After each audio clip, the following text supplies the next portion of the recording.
urusan tiket macam-macam. Ini anak ini tidak ada ilmunya. Ini anak yang berilmu itu akan mengatakan, nak, mak jangan tunggu kami, kuburkan saja jenazah ayah.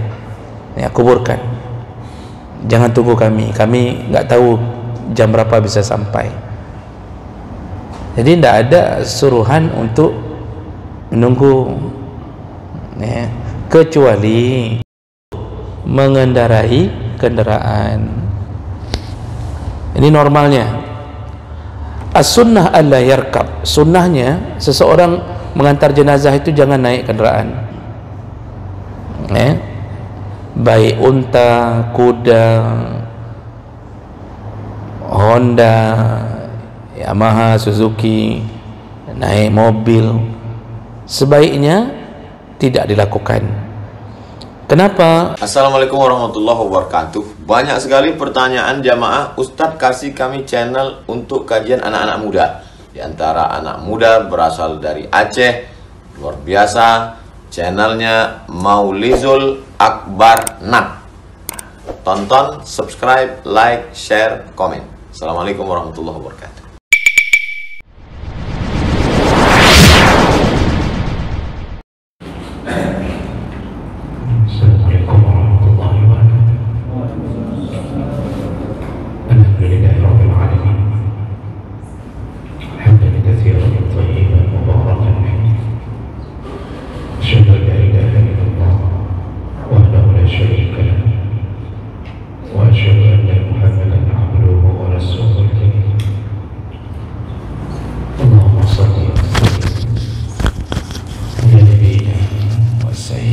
Mustafa Muhammadin wa ala alihi wa ashabihi ajma'in.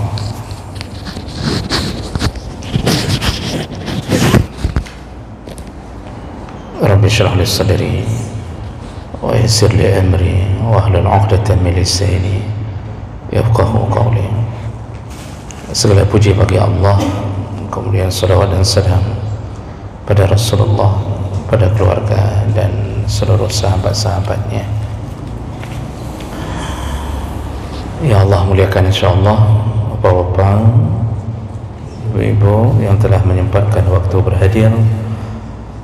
Semoga Allah Subhanahu wa ta'ala mencatat sebagai pahala yang besar insyaAllah.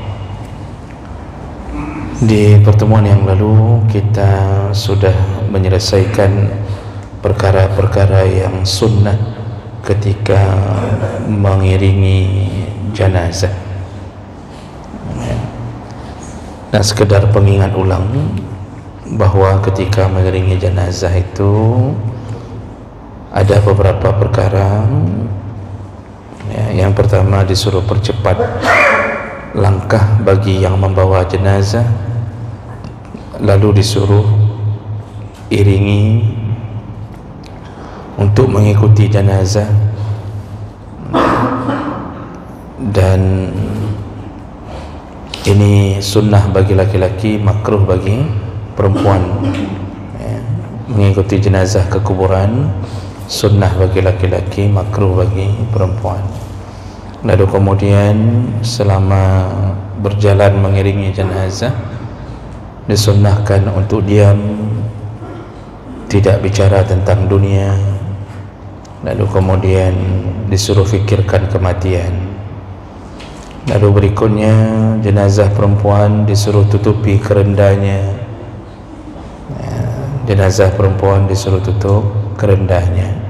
Kalau jenazah laki-laki boleh terbuka, tapi perempuan disunnahkan menutup kerendahnya. Kemudian disunnahkan berjalan di sekitaran jenazah, artinya jangan jauh-jauh dari jenazah, boleh di depan, boleh di belakang, boleh di sekitaran kanan kiri. Tapi jumhur ulama memilih pandangan disunnahkan berjalan di depan jenazah.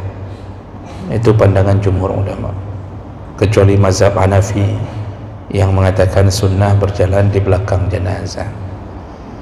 Jumhur ulama sunnahnya di depan jenazah, karena Ibnu Umar pernah melihat Nabi, Abu Bakar, Umar berjalan di depan jenazah. Ya, tapi semuanya jangan jauh dari jenazah. Lalu kemudian tidak disunnahkan untuk berdiri ketika jenazah dibawa di hadapan kita.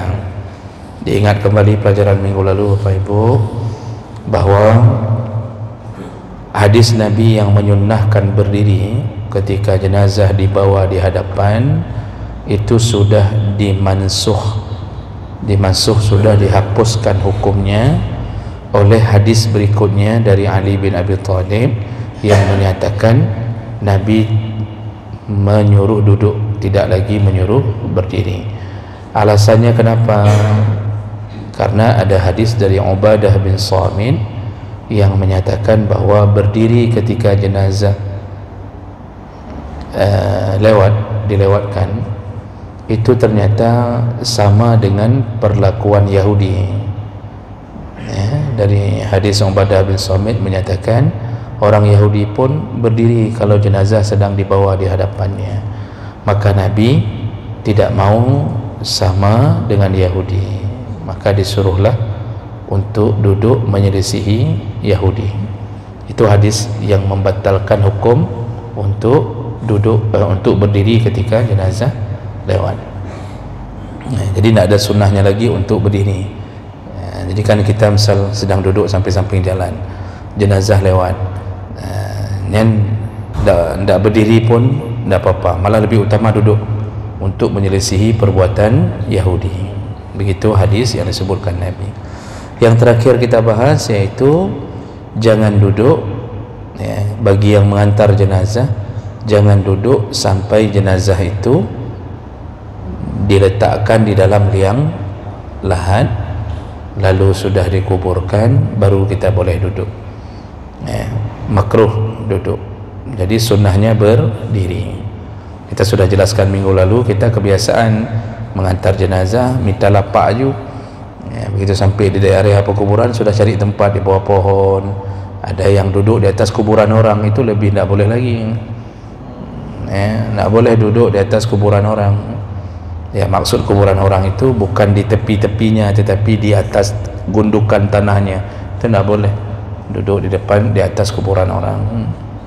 Baik, itu yang kita bahas sunnah-sunnah ketika mengantar jenazah. Kita lanjut ke judul kita yang baru. Berikutnya adalah makruhatul janazah. Itu tentang makruh, perbuatan makruh ketika mengiringi berurusan dengan jenazah. Ada perbuatan makruh yang terjadi ketika berurusan dengan seputaran pengurusan jenazah. Baik,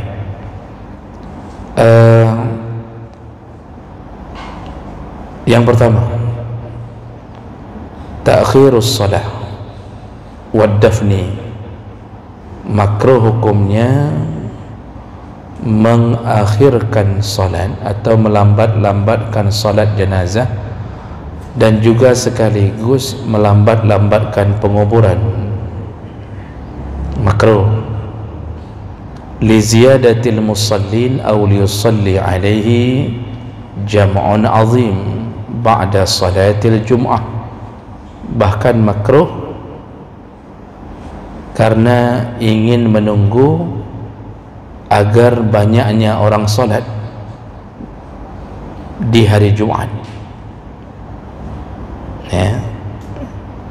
Jadi maksudnya kita ini jenazah selayaknya dari pagi sudah dikuburkan. Ini misal meninggal pagi Jumat, jam 9 selayaknya sudah selesai. Tapi karena mengingat kita ingin nanti kita bawa ke masjid biar orang yang solat Jumat bisa mensolatkan jenazah ini misalnya, lalu kita tunda penguburan, kita tunda solat, bahkan sudah dimandikan tidak disolat-solatkan, tunda solat. demi menunggu Jumaat. Kenapa contohnya Jumaat? Karena Jumaat paling ramai. Karena Jumaat paling ramai. Jadi kita tunggu. Nanti rencana kita mau kita bawa ke masjid agar disolatkan oleh orang banyak. Karena mungkin kita teringat dengan hadis, kalau ada 40 orang atau 100 orang yang mensolatkan jenazah, maka bisa diampunkan dosa-dosa jenazah. Lalu kita lakukan hal seperti itu. Nah, ini ternyata makruh, tidak baik. Kenapa tidak baik? Karena menyelisihi permintaan Nabi. Nabi menyatakan asri'u bil janazah, percepatlah urusan jenazah. Tidak peduli mau hari Jumat, mau tunggu Jumat, tidak peduli. Yang urusan jenazah disuruh percepat. Makanya kita pikir baik, malah tidak baik. Makanya kadang-kadang ada orang tidak nunggu Jumat, tapi misal dia tunggu supaya bisa dibawa waktu salat duhur ke masjid. Padahal dari bunuh kabirehnya, dari jam 9 itu sudah selesai seharusnya.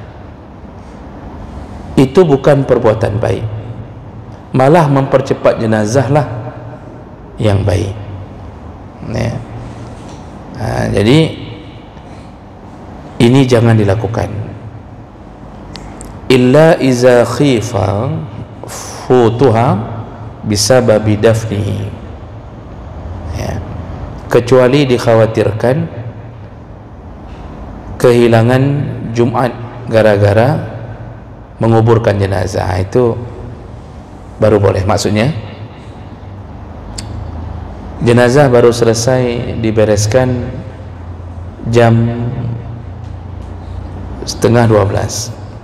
Kalau kita mau lanjutkan, ini misal baru dimandikan jam 11, baru selesai mandi, lalu dikafankan, lalu setengah jam lagi sudah azan Jumat. Kita khawatir kalau kita salatkan, kita kuburkan, tertinggal Jumat. Berarti keadaan seperti itu, ya udah sekaligus saja langsung, alah hendak dapat semayang di masjid aja. Yang begitu baru boleh, bukan karena menunda, tapi pas memang waktunya, tidak bisa lagi disalatkan. Orang-orang pun tidak bisa salatkan lagi karena sudah datang waktu Jumat. Nah, itu tidak mengapa. Tapi kalau sengaja menunggu dari pagi, bah merempok semayang ramai-ramai, hanja, tidak boleh. Begitu juga wala ba'sa bi intidharil wali an qurbin ma lam yakhsha taghyir al-mayyit. Orang yang menunggu kedatangan wali jenazah, wali mayat, kalau khawatir rusaknya si mayat atau berubahnya keadaan si mayat, maka tidak ada sunnahnya, bahkan makruh menunggu saudara si mayat datang. Si mayat sudah meninggal dari tadi malam, subuh dimandikan, lalu kemudian ditunggu keluarga si mayat, anaknya, sedangkan anaknya datang dari Jakarta. Itu belum tentu dapat pesawat yang on time. Ujung-ujungnya dia perkirakan sore baru sampai, sedangkan jenazah dari tadi malam sudah. Ini makruh menunggu dalam keadaan seperti ini. Jadi percepat saja, subuh percepat. Oh, anaknya tidak bisa lihat, tidak ada satu sunnah anak melihat jenazah orang tua, tidak ada. Yang ada nanti suruhan pada anak mendoakan orang tuanya dengan ucapan Rabbi ghafirli wa li walidayya. Itu doa itu yang disunnahkan, bukan melihat jenazah. Makanya anak-anak itu kadang-kadang kalau tidak ada ilmunya, malah dia yang menahan jenazah orang tuanya. Dia bilang, mak jangan kuburkan dulu bapak, kami mau lihat terakhir. Dia bilang sama bapaknya, jangan kuburkan mamak dulu, kami mau lihat terakhir. Padahal dia belum pun berangkat dari sana, urusan tiket macam-macam. Ini anak ini tidak ada ilmunya. Dia anak yang berilmu itu akan mengatakan, nak, jangan tunggu kami, kuburkan saja jenazah ayah. Ya, kuburkan, jangan tunggu kami nggak tahu jam berapa bisa sampai. Jadi tidak ada suruhan untuk menunggu, ya, kecuali lam yakhsha taghyir al-mayyit, boleh menunggu sekira-kira mayat itu tidak berubah. Maksudnya anak tinggal di sekitaran lah, walaupun nunggu 1 jam. Misal anak tinggal di Langsa, dari sini ke Langsa 3 jam misal, dia langsung berangkat dari sana, yang kira-kira sebelum duhur bisa sampai dan bisa diselesaikan, itu tidak apa-apa, ya. Tapi kalau sampai menunggu terlalu lama, itu makruh, tidak boleh. Kemudian ditambah oleh mazhab Malik satu pernyataan, wa yukrahu lil musyi'in al-insiraf anil janazah bila salatin alaiha walau biizni ahliha. Makruh bagi orang yang menunggui jenazah, makruh untuk meninggalkan tempat itu sampai dia salat lebih dahulu, walaupun biizni ahliha, walaupun dengan izin keluarga si mayat. Ini sering terjadi. Kita mengunjungi saudara kita yang meninggal, lalu kemudian kumpul di bawah tenda, pegah-pegah haba. Begitu sudah selesai dimandikan, ketika sedang dikafankan, kita pulang. Kita tidak tunggu sedikit lagi untuk disolatkan. Padahal inti di saat itu yang jenazah membutuhkan syafaat dari saudaranya sesama mukmin, itu dimulai dari solat. Kalau sebelum itu hak keluarga. Memandikan jenazah disembunyikan di dalam kamar mandi, dikafankan juga begitu di dalam rumah. Kapan dia mulai berhadapan kembali dengan saudaranya yang mukmin? Ketika salat. Di situ kita kumpul. Makanya makruh meninggalkan tempat kecuali setelah menyolatkan jenazah, walaupun dengan izin keluarganya. Maksudnya kita minta izin, yang meninggal suami, kita bilang sama istrinya, kamu udah izin ni deh, kami pulang duluan.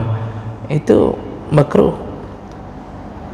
Atau kecuali dia berhadapan dengan kewajiban yang dia tidak bisa tinggalkan. Contoh dari jam 7 tadi sudah di tempat itu, rupanya tidak selesai urusan dimandikan segala macam, diperkirakan selesai jam 9 atau setengah 10, sedangkan kita harus fingerprint ke kantor. Kalau tidak, kita dipecat atau dikurangi 100.000, wajib masuk kantor. Nah di situ, atau wajib ngajar, guru, dosen. Lalu kita minta izin karena bertemu dengan kewajiban, itu baru boleh. Tapi kalau minta izin galak-galak agaknya, ala katrip tak tadu ya tahu ya, jangan, tunggu sampai salat. Setelah salat selesai, masalah mau mengantar ke kuburan, itu pilihan. Itu pilihan, mau antar boleh, tidak mau antar boleh. Kalau antar, bertambah lagi pahalanya menjadi 2 gunung Uhud. Kalau mensolatkan saja, pahalanya 1 gunung Uhud. Sabah gunung pahala, sabah gunung. Motocross saja nak mampu dapat pahala seperti itu. Motocross, mobil cross, apa bahasa Indonesia itu?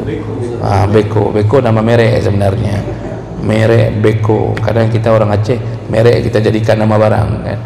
naik apa, naik Honda, padahal dia Yamaha dia naik. Mau pakai cuci baju dengan apa, Rinso, padahal pakai Daya. Beko nama merek. Mobil angkutan berat itu tak sanggup menyelesaikan gunung untuk diambil dalam sebulan pun, belum tentu dia sanggup untuk menghabisi gunung itu. Kita sekali solat 1 gunung Uhud dapat pahala. Maka rugi sekali mereka yang tidak ada kewajiban, dia tunggu sebelum solat udah pulang. Rugi benar, Pak. Cuma karena kita tidak nampak pahalanya, kita tidak berharap-harap. Karena kita suka yang nampak-nampak. Kalla bal tuhibbunal ajilah wa tazarunal akhirah. Kalian itu, kata Allah, suka sekali yang nampak, yang instan, lalu engkau meninggalkan yang akhirat. Seandainya dikasih pahala nampak, ini uang ya, 1 gunung ya, kata Allah, siapa yang solat langsung saya kasih, itu pasti orang, Pak, murun semayangnya. Kalau seandainya dinampakkan pahala oleh Allah, 1 kampung setiap ada orang meninggal, tidak ada yang enggak datang. Sekarang BLT aja cuma 100.000 aja orang berebut. Itulah manusia, itulah ujian iman. Percaya tidak apa yang dibilang Nabi, sekali solat jenazah 1 gunung Uhud pahalanya. Mengantar sampai ke kuburan 2 gunung Uhud pahalanya. Makanya diperkuat, dipertegas oleh mazhab Malik, jangan sampai berangkat dari tempat itu lalu tidak solat. Makruh, tidak disukai amal itu.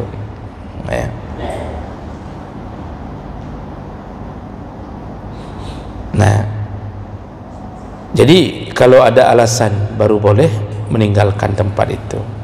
Baik, itu yang pertama. Jadi ini satu rangkaian ini, mengakhirkan solat makruh demi menunggu solat wajib Jumaat agar ramai, lalu kita lambatkan urusan jenazah makruh, lalu kemudian menunggu anak-anak atau keluarga sehingga dapat merubah keadaan si mayat, itu juga makruh. Lalu kemudian meninggalkan tempat sebelum mensolatkan jenazah bagi yang tidak punya uzur, itu juga makruh. Kita lanjut berikutnya. Perkara makruh berikutnya yang berhubungan dengan jenazah adalah al-julus qabla wad'il janazah 'alal ardi, yaitu duduk sebelum jenazah diletakkan di liang lahat atau belum diselesai dikebumikan.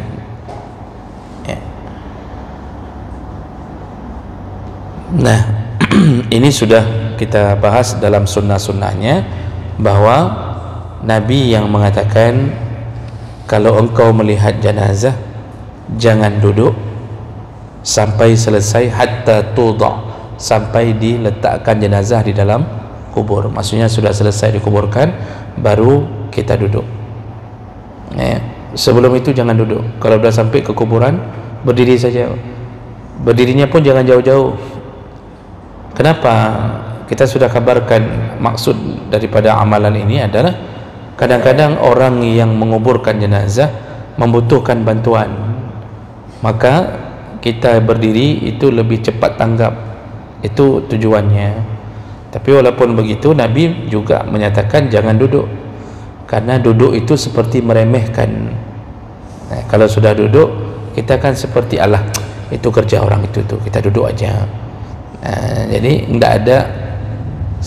tidak ada penghargaan terhadap jenazah dan orang yang sedang menyelesaikan penguburan jenazah. Maka makruh duduk. Sekarang kan banyak seperti saya sebutkan tadi, saya katruk kuburan kedua. Makanya perlu dikabarkan. Makanya paling banyak ilmu itu orang yang sering ikut pengajian. Dari satu malam bertambah. Orang yang tidak ikut pengajian, Pak, apa bertambahnya? Yang ada cuma bertambah berat badan. Walaupun yang bi pengajian berat badan pi bertambah. Tapi yang nggak ikut pengajian tidak ada diikuti dengan ilmunya. Makanya paling rugi orang-orang yang ketika ada majelis ilmu dia tidak ikut. Yang anehnya yang lebih banyak dah ikut kadang-kadang imam-imam solat. Akibatnya imamnya tak berubah-berubah, jamaahnya sudah pintar-pintar, di imam sembahyang hanya berubah-berubah peka ni. Itu tak pernah mau ikut karena merasa bahawa oh yang kali padahal dia tak tahu apa-apa, andalan cuma hafalan saja kadang-kadang. Itu perlu diingatkan. Dan ini Pak, kejadian ini bukan pada satu tempat, banyak tempat. Jadi asal sudah jadi imam merasa bahwa sudah jadi orang alim. Imam itu hanya sebahagian kecil daripada kealiman.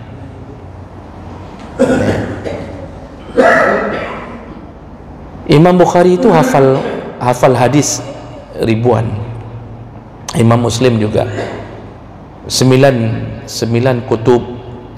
kitab, yaitu disebut Kutubut Tis'ah, yang isinya hadis. Itu pemiliknya Bukhari, Muslim, kemudian Ibnu Majah, Ahmad, Nasai, Tirmizi, Abu Daud dan seterusnya.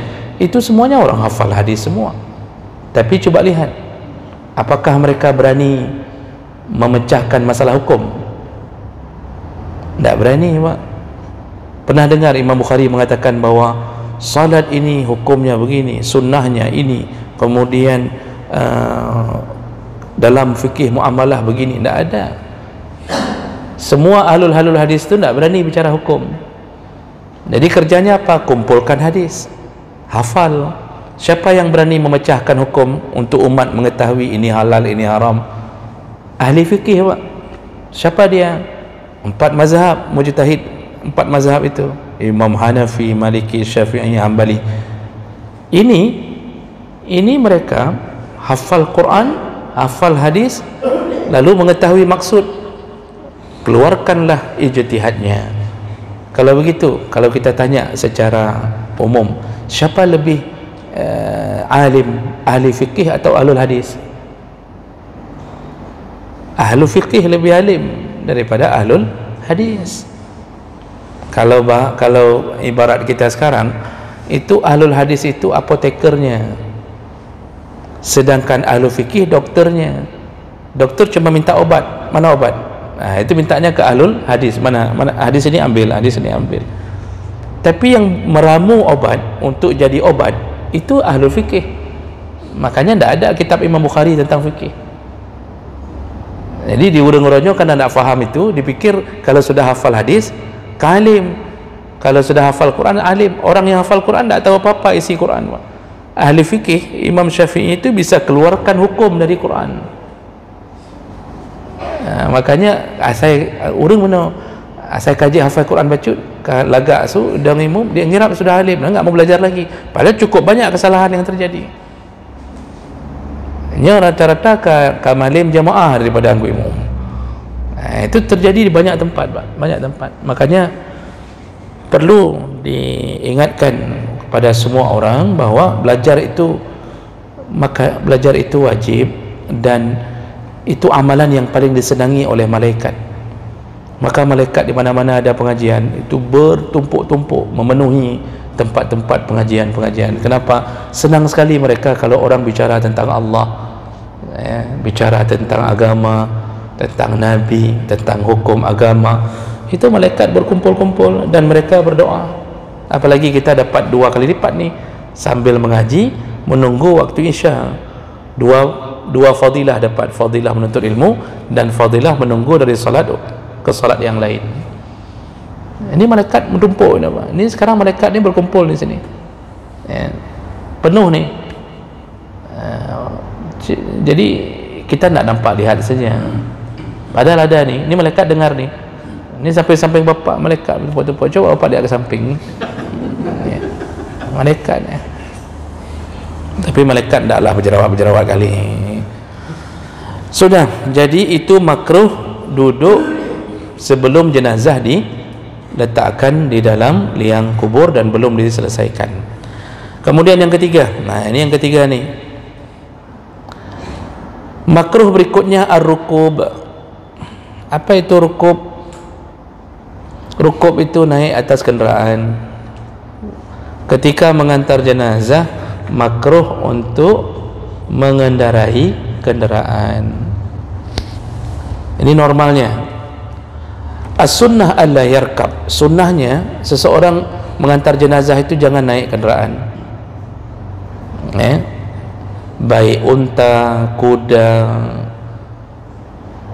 Honda, Yamaha, Suzuki, naik mobil, sebaiknya tidak dilakukan. Kenapa? Lianna Nabi sallallahu alaihi wasallam ma raqiba fi 'aidin wala janazah. Dalam satu hadis disebutkan bahwa Nabi tidak pernah mengendarai kenderaan kalau pergi untuk salat Aid dan juga untuk salat janazah. Nabi jalan kaki, salat Aid jalan kaki, salat mau mengantar jenazah pun beliau jalan kaki. Lalu didukung oleh hadis Thauban, wa qala Thauban kharajna ma'an Nabi sallallahu alaihi wasallam, kami pernah keluar bersama Nabi dalam urusan mengantar jenazah.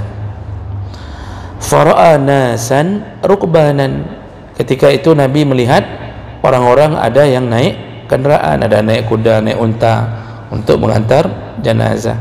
Faqala, lalu Nabi berkata, ala tastahyun, tidakkah kalian malu? Apa kalian ni tak punya malu? Kata Nabi, inna malaikatallah ala aqdamihim wa antum ala duhurid dawab.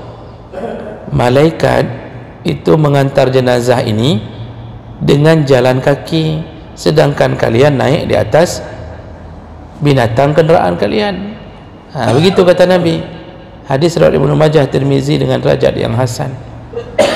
Jadi Nabi ketika jalan dengan Thauban, dilihatnya sahabat-sahabat naik di atas kenderaan. Nabi bilang, "Puhana malen, kalian itu tidak malu? Malaikat saja jalan kaki mengantar jenazah ini, kalian naik di atas kenderaan." Nah, ini menunjukkan apa? Naik mengantarkan jenazah dengan cara menaiki kenderaan makruh, tidak disukai. Tetapi ada kondisi-kondisi yang memang tidak mungkin. Ketika kita mengantar jenazah terlalu jauh. Kalau dulu kan semua jenazah diantar ke Baqi'. Yang meninggal di Madinah itu dipusatkan ke Baqi'. Daerah Baqi' itu khusus untuk jenazah. Jadi tidak terlalu jauh. Bapak yang sudah pergi umrah tentu tahu dari area Masjidil Haram ke Baqi' itu cuma sekitar berapa kilo itu? 2 kilo, nyona 2 kilo, ada 2 kilo. Tidak terlalu jauh. Maka memungkinkan bagi Nabi dan sahabat untuk jalan kaki. Tapi kalau kita di sini jenazahnya meninggal di sini, diantar ke Biren, kita jalan kaki. Kita bisa jalan dari sini pagi sampai di sana malam. Habis itu tidak pulang-pulang lagi. Jangankan ke sana lah, dari sini saja diantar saja ke Panggoy, misal kampungnya di Panggoy, diantar ke sana, atau orang Panggoy antar jenazah ke Lancang Garam, mana mungkin jalan kaki, tidak sampai-sampai itu. Nah, itu kondisi yang membolehkan. Tapi kalau dekat, meninggal Lancang Garam, pemakaman umum Lancang Garam di mana? Di mana pemakaman umum Lancang Garam? Hah? Oh, Kedih Walulim. Oh, nah mungkin. Tak mungkin. Itu tak mungkin. Ya, itu baru boleh naik kenderaan. Tapi kalau dekat-dekat saja, Pak, paling utama berjalan kah? Paling utama. Itu maksud hadis ini. Jadi kalau bisa dijangkau, jangan naik kenderaan. Kalau tidak bisa, baru dengan alasan tidak mungkin, kita membawa jenazah dengan jalan kaki. Amar rukub fir ruju', tapi ketika pulang dari penyelesaian penguburan itu, bolehkah naik? Kalau pulangnya fala ba'sa bih, dibolehkan. Kalau pulangnya dibolehkan. Berdasarkan hadis dari Jabir bin Samrah, anna Nabi sallallahu alaihi wasallam atta bi furusin ma'rur farakibahu haina insarafna min janazah Ibnu Ad-Dahdah. wa nahnu namshi haulah. Jadi kejadiannya Nabi ketika sudah selesai proses penguburan anaknya Abu Dahdah, ya, Abu Dahdah itu salah satu sahabat, anaknya meninggal, sudah selesai dikuburkan, Nabi ternyata waktu pulang beliau naik di atas kuda sahabat yang kebetulan kosong di belakang, Nabi naik, sedangkan kami berjalan bersama Nabi di saat itu. Jadi kalau pulang tidak apa-apa, yang tidak boleh ketika pergi, arti tidak boleh bukan haram, makruh itu bukan haram, makruh itu boleh tapi tidak disukai, kecuali kondisi seperti yang kita sebutkan tadi. Yang terakhir untuk malam ini, berapa menit lagi? 12. Yang terakhir untuk malam ini, makruh melakukan al-laghat, ay raf'as saut bizikrin aw qira'atin wasiyah khalfal janazah. Makruh mengangkat suara, makruh mengangkat suara ketika mengantar jenazah, baik bentuknya zikir ataupun qiraah, bacaan-bacaan, apalagi asiyah, teriakan-teriakan khalfal janazah, di belakang jenazah, makruh. Jadi ini contohnya di masa sahabat itu ada orang yang mengatakan istaghfiru laha, ya Allah, wahai para orang-orang, mohonlah ampun kepada jenazah. Jadi di tengah-tengah sedang antar jenazah itu, sedang antar jenazah, ada yang berteriak mohon ampunlah kepada jenazah misal, atau yang sejenisnya.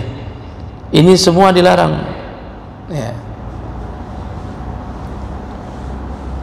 Walaupun bentuknya zikir.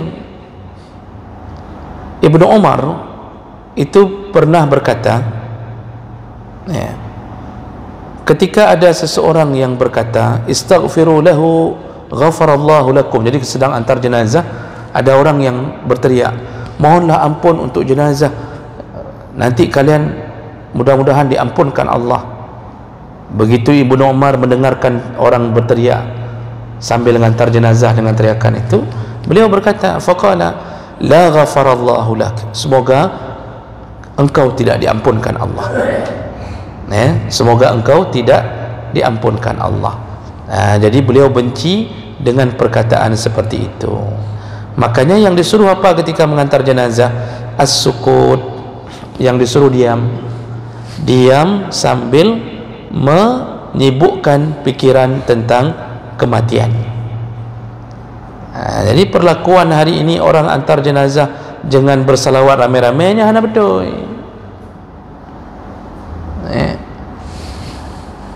Itu tidak disuruh, itu antar jenazah lalu salawat rame-rame, itu tidak disuruh. Itu yang disuruh diam.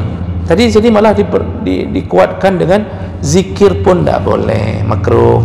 Qiraah pun, qiraah itu baca Quran lalu kemudian membaca ayat-ayat tertentu, itu pun makruh, karena yang disuruh adalah untuk diam dan menghormati jenazah.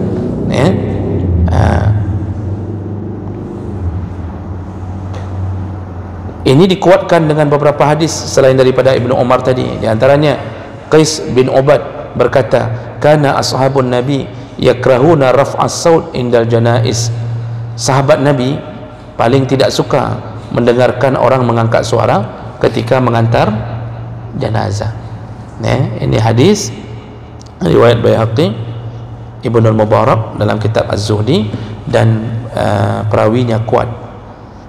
Imam Nawawi di dalam kitab Al-Azkar menyebutkan, Imam Nawawi ini salah satu ulama Syafi'i yang paling masyhur, beliau menyebutkan wa'lam, ketahuilah, anna shawab al-mukhtar, kebenaran yang paling pilihan yang paling benar,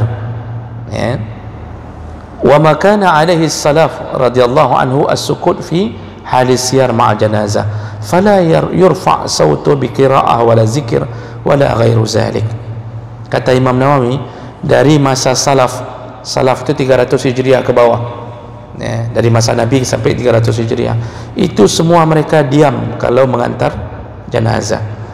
Fala yurfa', tidak diangkat suara, biqiraah, baik membaca sesuatu ayat, wala zikr, juga mereka tidak mengucapkan zikir apapun. Jadi hikmah dari ini, kata Imam Nawawi ini, wal hikmatu fihi,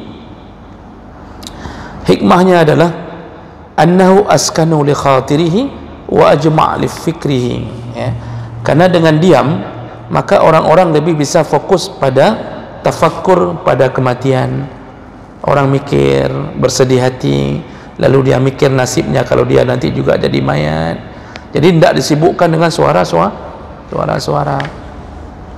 Makanya kan orangnya apa, orang kadang-kadang melakukan sesuatu dalam kitab lain, luar kitab lain, padahal dalam kitab-kitab ini, saya bawa berapa kitab ni, nanti belum kitab lain, semua menunjukkan tidak ada sunnahnya mengangkat suara ketika mengantar jenazah. Jadi hanya perlu tak selalu ramai-ramai mengantar jenazah, tidak perlu itu, walaupun itu jenazah guru kita, ustaz kita, tidak perlu, ya. Yang jadi masalah apa? Yang melakukan itu kadang-kadang orang yang dianggap sudah faham, padahal sebenarnya dia tidak, malah melanggar sesuatu yang sebenarnya tidak disukai di dalam syariat. Begitu. Baik, nanti kita sambung lagi di pertemuan berikutnya.